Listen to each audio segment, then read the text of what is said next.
this is Reah, and this is Just the Who of Us, where we talk about a range of topics, including life events, current events, spirituality, entertainment, family relationships, as well as answering listener questions and more. All right, so let's get started. Cool. Cool. Yeah, I'm excited. So I found you on a podcast, and I'm not going to dive into that podcast, but I just want to kind of put it out there that you are kind of famous because you were on Jodie Sweetin's podcast.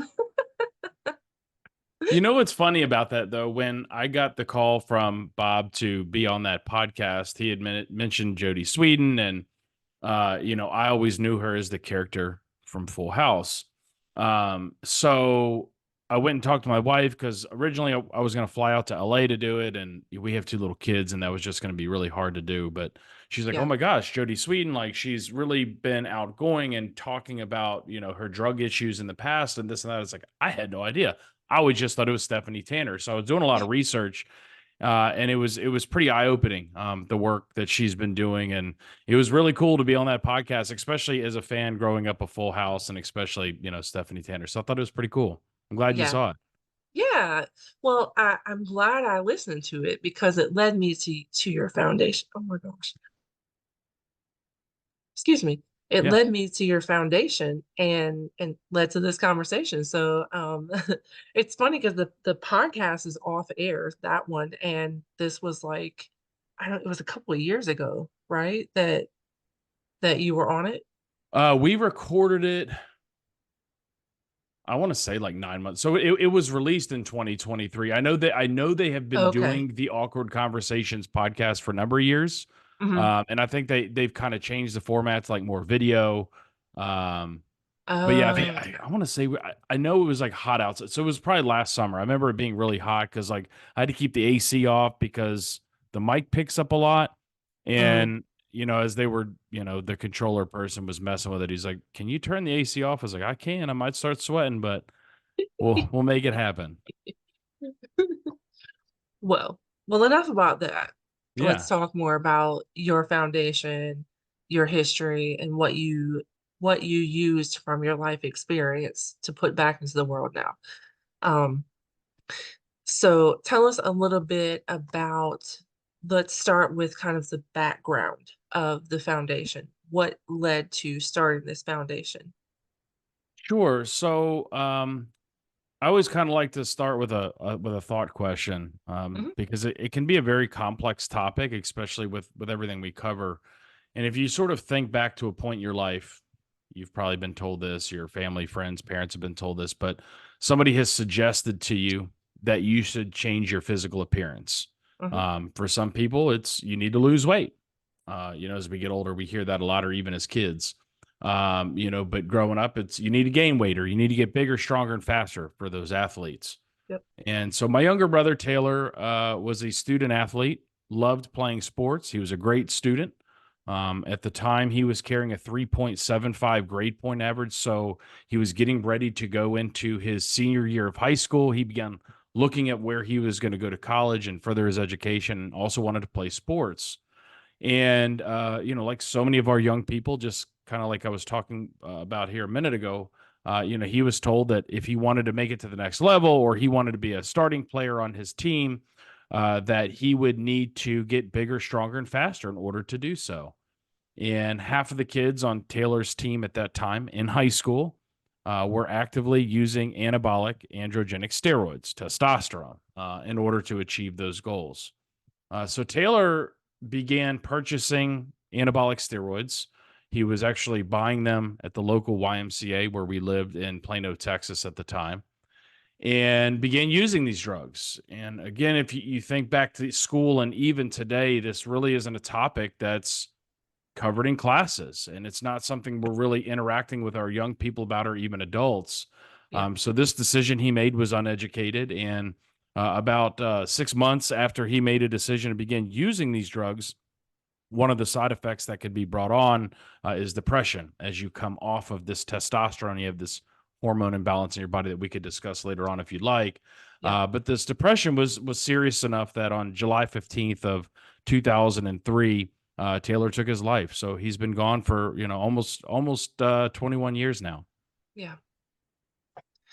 I I noticed when I was looking up the name, just learning about the foundation, there's an article on Mhm. justthinktwice.gov, and it kind of explains that, he was this teenager, he had everything going for him until he, story steroids came into play, and it talks about the kind of physical things that, you start to notice, weight, muscle increase, and whatnot.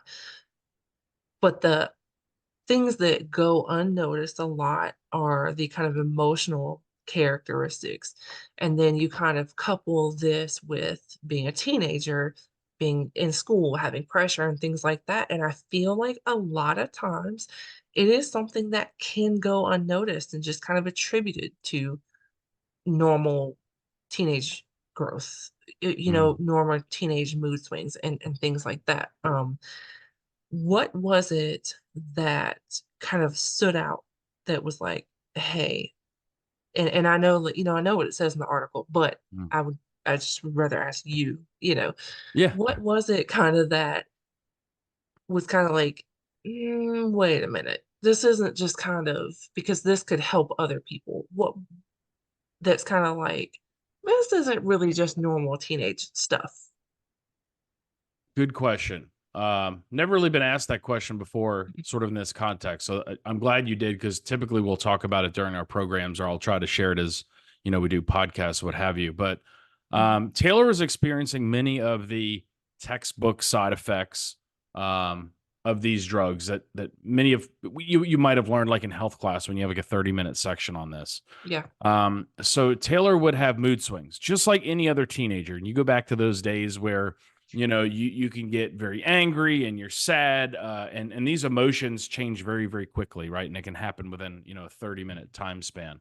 Yeah. Where Taylor's behavior after started using these just deteriorated pretty quickly. Where, for example, my dad asked them to go mow the yard. We all have chores that we have to do. And as my dad would tell you, because I've got an older sister and I'm the middle child. They had already raised two teens.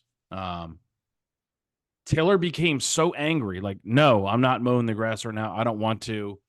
He went Mhm. upstairs and took his pitching hand and punched it through one of the sheetrock walls in his bedroom, Oh, which, we've all gotten angry before. We've thrown stuff. We've done things like that. yeah. But about 10 minutes or less later, he comes down the stairs crying, just full on alligator tears. I'm so sorry. I shouldn't have done that. And my parents are like, what is going on? We've had two teens and we have seen these mood swings, but nothing like this. Yeah. So they had noticed that. The other thing that they had noticed is Taylor began to develop very serious acne. And some of us, are blessed where we don't experience acne at all as we're going through our teen years.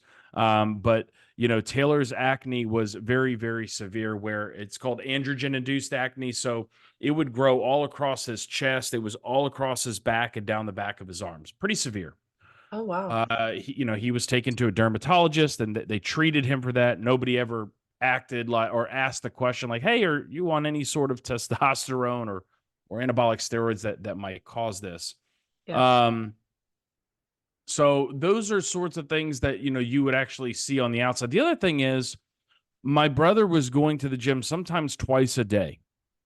Mm. So you think as a parent, well, man, that's healthy. They're really into fitness. They're, they're, wanting to change their physical appearance, what have you. But Taylor had put on about 30 pounds of muscle within the first 6 weeks, Oh, which, now looking back, obviously that's impossible to do without the use of drugs. But if you think about society today, if you have a young person that's quickly growing muscle, or they're losing fat, they're working out twice a day, we reward that behavior. That's great. And again, not to say that people that are working out twice a day are using drugs, but right. this was Yeah. certainly the case with Yeah. Taylor. And the last example I'll give you was, at the time I was playing Division I baseball. A high percentage of teammates that I was playing with were using performance enhancing drugs. And I asked Taylor, I said, it was very tempting So I said, well, I'm thinking about maybe getting on him too, because he had looked great. We were on vacation.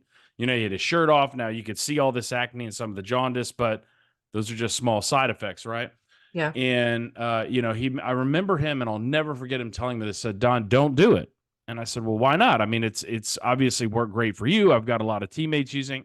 He said, they make me feel aggressively depressed. So I Oh, didn't know what that meant. I've never dealt with depression. yeah. And talking with people now today that have used these drugs, that have struggled with depression, they said, you don't understand where he was, right? Which is a good thing. Yeah. But I'll never forget him saying that. And that was just about 3 or 4 days before he took his life. Oh, wow. Um, I'm I was trying to look through like podcast topics and things like Mhm. that. I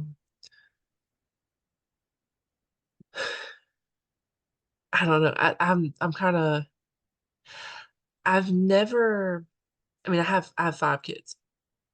Um and I've never been in that kind of situation as a parent. Um and if you don't want to speak for them, that's fine. Have your parents been able to come to this kind of realization that they couldn't control the situation? And because a lot of people, a lot of parents, Mhm. when it comes to parents of addicts or parents of, you know, teenage users, uh, they kind of go and because I've talked to, different people, they kind of go through this fault. Like, this Mhm. was my fault. I should have seen this. Mhm. I could have caught this. Have your parents been able to come to the realization that they couldn't control the situation? And for parents who may be listening, kind of how did they get there? If you know the answer to those questions. I do. So I'm a new parent myself. We've got two kids now, Mhm. 2.5 and 1.5, Yeah. and perspective in life changes. Mhm. People tell you that, and it really does. And I look back now, especially how my parents were able to get through it. It's to me, it's pretty unbelievable. Like, how did you guys do that? But from the guilt piece, I couldn't speak to him on the guilt piece, but I do know, it's something they wish they were educated on. Yeah. Because again, when it came to the mood swings, they did what they could, and he was seeing a psychiatrist. When it came to him punching his hand through the wall that day, they took him to an orthopedic surgeon to get his hand looked at, and they sort of talked about, why did you do that? You're a pitcher. Nobody ever questioned these drugs. Yeah. And again, from my parents' perspective, he's eating really well. He's working out twice a day. And then all of a sudden you kind of start seeing these major changes. And it wasn't until, I believe, so he started seeing the psychiatrist. And let me back up one more time. Mhm. So Taylor had confided in me that he was using these drugs. And again, I probably had a 30-minute education piece on it in high school about some of Right. just the very, very basic side effects that we hear about. Yeah. Um, but Taylor told me that he was using these drugs, and I said, okay. I knew some friends that were using it, some teammates that were using it. Again, had no idea how dangerous they were. Yeah. And so my dad had called me about a couple of these incidents where, Taylor got in a fight with this kid in a parking lot and broke his jaw. And he's like, that's just not him. Yeah. And I told him, I said, I don't want to rat my brother out. We're best friends. He's my younger brother. But I said, he told me that he's using anabolic steroids. My dad's like, oh, okay. Well, what does that mean? Mm. So my dad always tell you, looking back hindsight, that they wish they would have known. They wish they would have known to look for, because when they sent him to the psychiatrist, it took about, I believe, 6 1-hour visits or so before Taylor said, my behavior really started changing when I got on these drugs. Right. And that was one Yeah. of the things that he had to go share with my parents, was that, he was using steroids, and, that was affecting his behavior. And sadly, it was just, 2 weeks later that he had taken his life. But um, I couldn't speak with my parents on the guilt thing. I think they did what they thought they could do at the time to help him. Yeah. But the other thing is, especially those parents listening, they had no idea, how dangerous these drugs could be. Yeah. Well, and it's impossible. It seems impossible to know. It's impossible to know everything, right? I You're mean, right.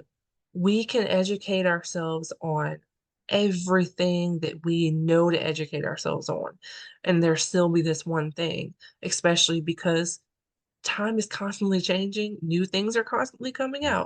out. You can prepare yourself as best as you can, and then there still be things that you don't know. And Mm. so kind of giving yourself that, like, understanding that is important too. Um, my one of my kids brought to my attention that most of the teenagers in their high school are on some kind of drug. Oh, And it breaks my heart because I know, I mean, you can look around at certain parts of town here, and there's a good bit of homeless population, and you can typically tell when someone has been using mm, drugs, right? So you can tell that it's kind of a common theme as to why the homeless population is what it is here. It is drug related, and that's been proven. Um, and it's just it worries me as a parent, all the time because I'm like, well, my kids are smart kids, and I intentionally educate them on everything that I can, but I don't know everything, right. right? And luckily they're very open in conversation. They don't tell me everything, I'm sure, but they tell me the things that I need to know for sure because of the conversations we have. Um, I try to make it a point to make sure and educate them on drugs. Uh, One of them asked me, well, what if you like smoke with somebody else? Well, that's still dangerous, even if it's just weed, because you don't know what they're putting in it, you Exactly. know? So it's like, and we've heard stories of the girl smoking weed at a party with friends and being found dead the next day because the weed was laced. So Mhm. it's just, I, it worries me, but I try not to stress about it because aside from going to school and, like, somehow forcing everyone to be drug tested, and then, like, what do you do then, Then what? right? Yeah. Who do you, quote, unquote, "blame" at this point? So then I have to go and drug test all the parents or, like, I Yeah. don't know, like, how do you change that situation? And you can't, unfortunately, change every situation that your kid is No. around. The best thing that you can do is constantly educate yourself and educate them too. Um, And we live I in such know. a different world today. I Yeah. don't know how old you are, when you grew up, but like in high school, people were into, drinking, maybe smoking weed, which, I know Right. right, the weed has changed. Uh-huh. But recently we were in Nashville for MLB winter meetings. And following our annual meeting, we sat through like a mental health conference, and they had 3 or 4 different speakers, and they were just talking about how the drug use amongst kids have changed. In fact, one of the parents had lost his son from a Mm. fentanyl overdose, Yeah. where and you're just sitting here scratching your head, and again, you can always play devil's advocate. I can see from a fact where these kids are showing up to a party and they have prescription drugs. So they Yeah. mix them all into a bowl and they pick out whatever drug, but it's got to be safe because a doctor prescribed it. Yes. And I can see Yeah. that. I Mhm. get that. And Yeah. I understand, as a young person, that would make sense. But, obviously as an adult where we've matured and, we've maybe had to use some of these different drugs for some sort of ailment that we've had, we know the side effects that it brings. But then you start mixing that with alcohol, or you mix, 2 or 3 different prescription drugs together, that could be something that's Mhm. deadly. And it's, like you, it scratches my head now. Again, our kids are a lot younger right now, but I know we're getting ready to come up on some of those discussions. And what do you do Yeah. when you're at a party, because I've been there and it's like, hey, do you want to have a beer? And, as an athlete, I really never had alcohol. So it was like, it was uncomfortable, but it was okay to be uncomfortable. And you might get teased or Right. whatever, but that's okay. I mean, you Yeah. can also choose to leave the party, and I get it. It's hard at that age, especially talking about these types of drugs and some of the short-term and long-term health side effects. Well, I'll just do it now. I mean, I'm young, right? Right. You're not Right. thinking about, I want to be a parent one day, or, there's a lot of life left to live. And it's hard to have that perspective at that age looking back. Now, today, it's a lot easier because we have wisdom and perspective. Right. Yeah. I mean, yeah. So I'm 38. So, Okay. So we're about the same age. I'm 41. okay. Yeah. So, yeah, high school, like we maybe like snuck cigarettes Yeah. or, maybe, maybe smoked weed from time to time, but Yeah. like, I definitely wasn't, I don't know, like I wasn't putting any needles Oh, anywhere. I jeez. wasn't No. putting anything in my nose. I never have, never, but I've also seen things. I've seen, I mean, I've seen people and teenagers completely go from this seemingly healthy, happy, active person to just completely deplete and overdose. And it's like I don't, and I tell my kids stories because I want them to realize that these things actually happen outside of like social media, the news, or whatever, you know. Yeah. Um, and I hope that it's one of the reasons. As far as I know, they haven't done drugs. One of them smoked weed, but you know, they were even like, I made sure that, I saw the person roll it and blah blah. And not saying that I condone a Yeah. teenager even really smoking weed, but I just kind of like, what am I gonna do but go back in time? You know, Yeah.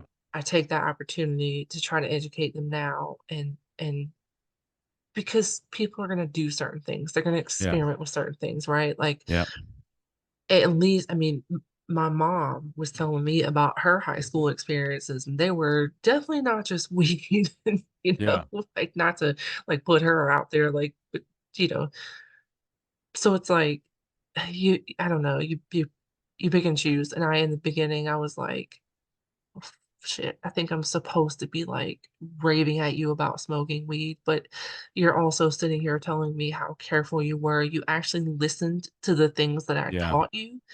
So it's like, okay, I'm gonna pick this to make it kind of a teachable moment and support you, not support you in a way of like, yeah, keep smoking weed, but like support you Exactly. Yeah. in the good decisions that you did make, But at least they and could come to you and they felt comfortable to talk with you about it. And that's, exactly. and especially as it relates like testosterone, it is becoming more and more mainstream. More doctors are prescribing this drug. So, it's just, what information can I give you so that if that decision comes, your decision is educated. My brother's wasn't Yeah. educated, other than Yeah. he learned from his buddies, like, hey, I mean, we got to get bigger, stronger, faster. Here's how we're doing it.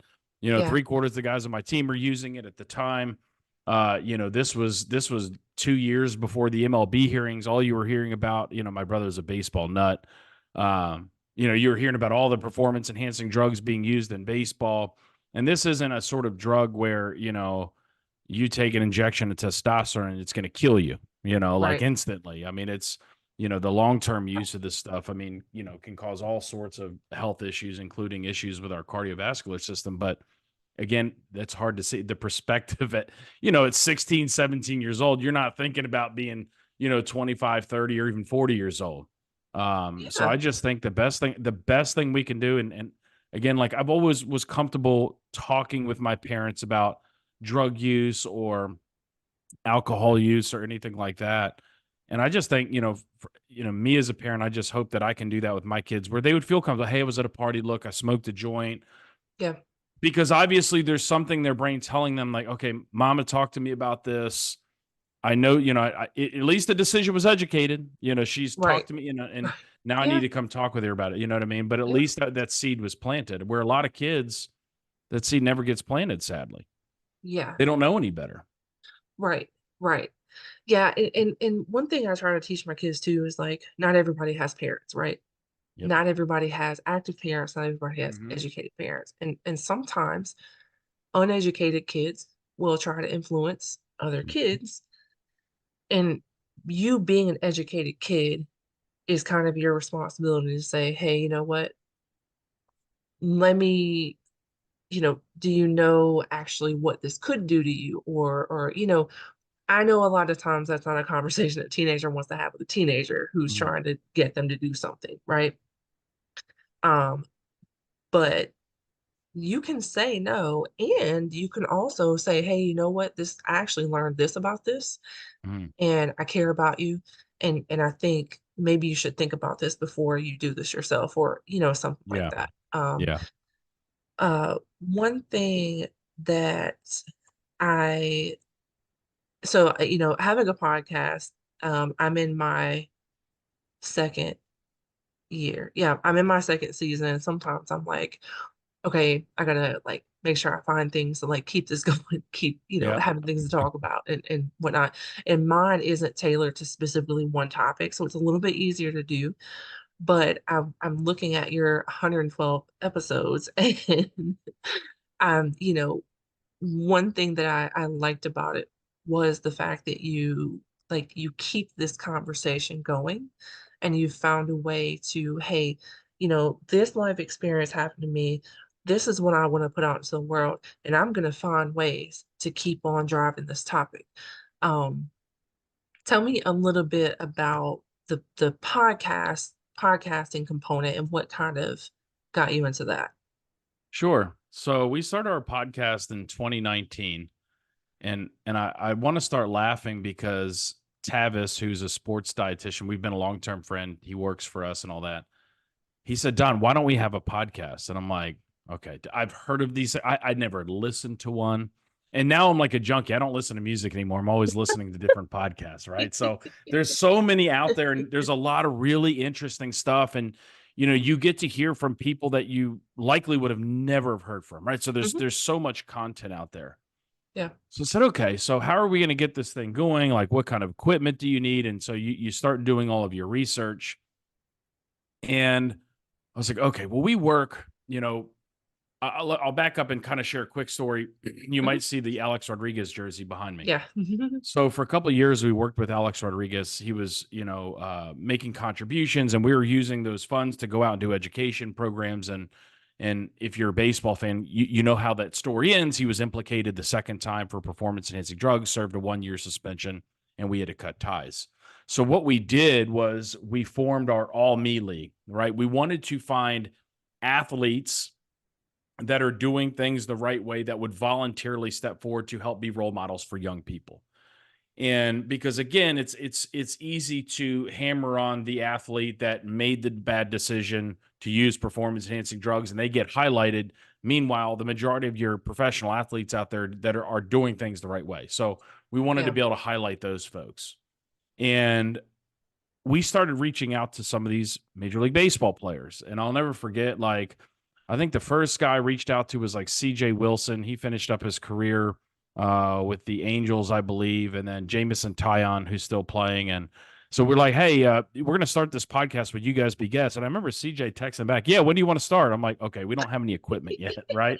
We don't have any. So Feel let's hit the pause button here. We don't even know what software we're using or how to even edit these things. And so we just kind of started using some of the relationships that we have. And essentially, what our podcast is we can't be an expert on all these topics. But what we can do when we go in and we deliver an assembly program in a high school, for example, and you have somebody that says, hey, I would like to learn more about creatine. Is it safe? That's a question we get all the time. Hmm. So we have a whole podcast dedicated by Dr. Richard Kreider just about creatine. We went out and we found the experts. Next week, we're going to start doing video podcasts, by the way. So I'd love to kind of talk offline what you think about that versus just audio, Yeah, which we'll definitely. still have, we'll have still the audio only, but Yeah. we've been getting asked a lot about tren or trenbolone. So we're not doctors. I know what the drug is, I don't even and know what when that is. students ask you that, yeah, right. You're like, okay, you realize tren is not a drug that's been approved for use in humans. Well, no, I didn't realize that, but that's the social media influencers not telling you that. I was like, this is like the monster of all steroids. Like, it's super powerful. And so we're going to do a podcast on that. So it's just kind of what different topics can we interview people about? And I'm sure you saw the one like with Bob Costas. So one of our board members is good friends with Bob Costas, and he's like, here's his cell phone number. Give him a call. See if you do it. I'm like, you just want me to just call Bob Costas? And so I did, and he called me back. I'll never forget, because I was, cutting my hair, doing something like that. We're getting ready to go on a trip, and I told my wife, I was like, Bob Costas just called, So I'm sitting there just standing in shorts, like calling him back, like, hey.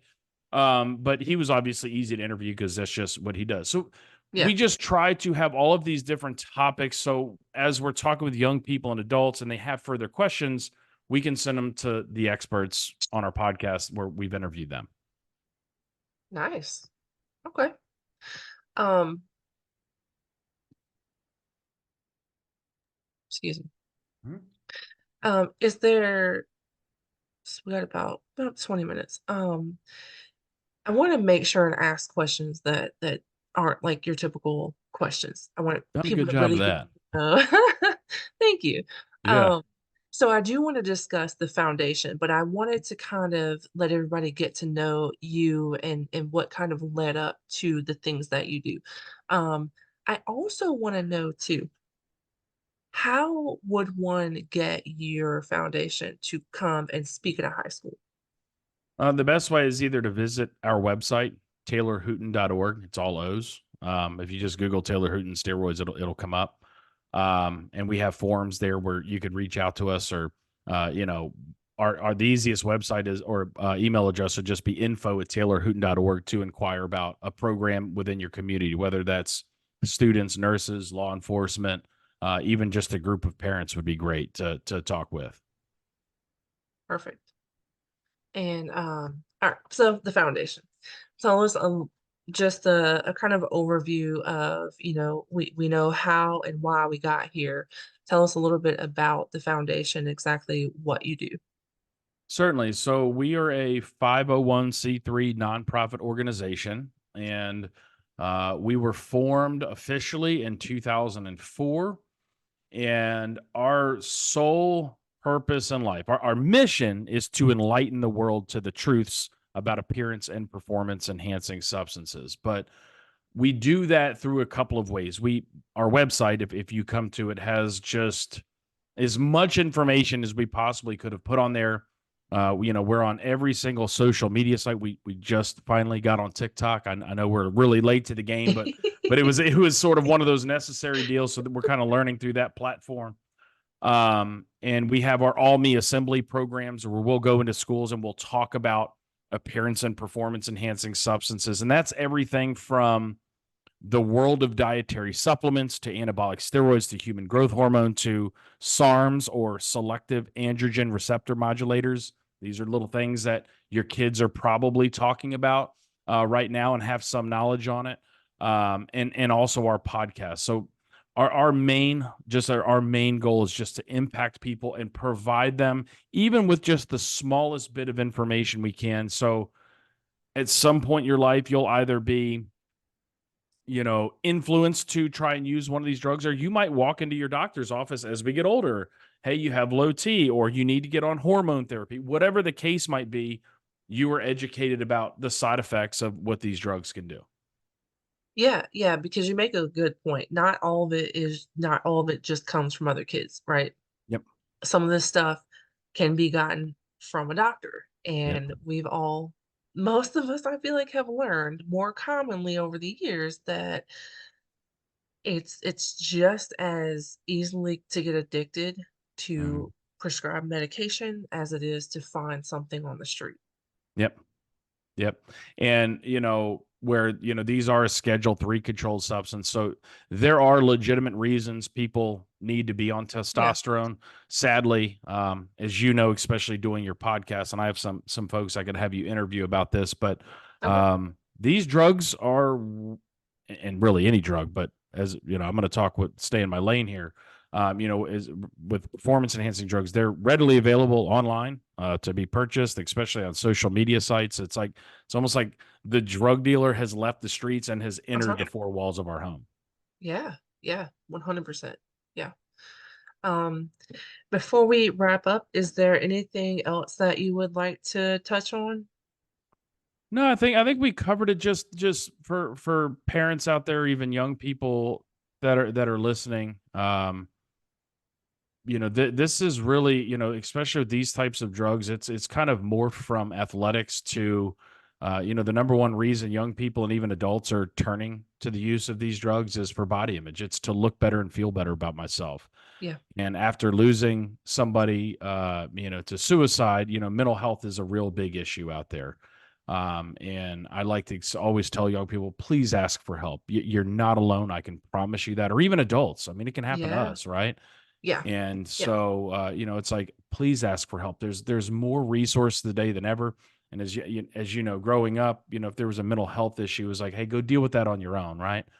Where Yeah. today, Talk to we your want to mom. help people. Yeah, right. Yeah, Yeah. right. So it's like, Write it in so your but for diary. yeah, exactly. Yeah, put it in your diary, right? So we're today there's a lot of information and a lot of help out there that just us as humans can come together on. And I think especially with this younger generation of kids, they're awesome to the point where they're open to talking about it. And I always tell them, like, it might not be a big deal to you, but there is going to be a life saved that you will never know about. Yeah. Yeah. Yep. All right. Well, let everybody know where we can find you. Sure. So our website is taylorhooton.org. We're on Facebook, Instagram, LinkedIn, TikTok, X, Twitter, whatever we call it these days. Right. But also our podcast. It's called the All Me Podcast. We're available on all major platforms and even on YouTube. Okay. Perfect. Thank you for being here with us today. We really, really appreciate it. And we look forward to chatting with you in the future. Well, thank you very much. Check us out on YouTube at Reah Higgs, ReahHagues. You can also keep up with us on Instagram at Just the Who Podcast and Facebook at Philology.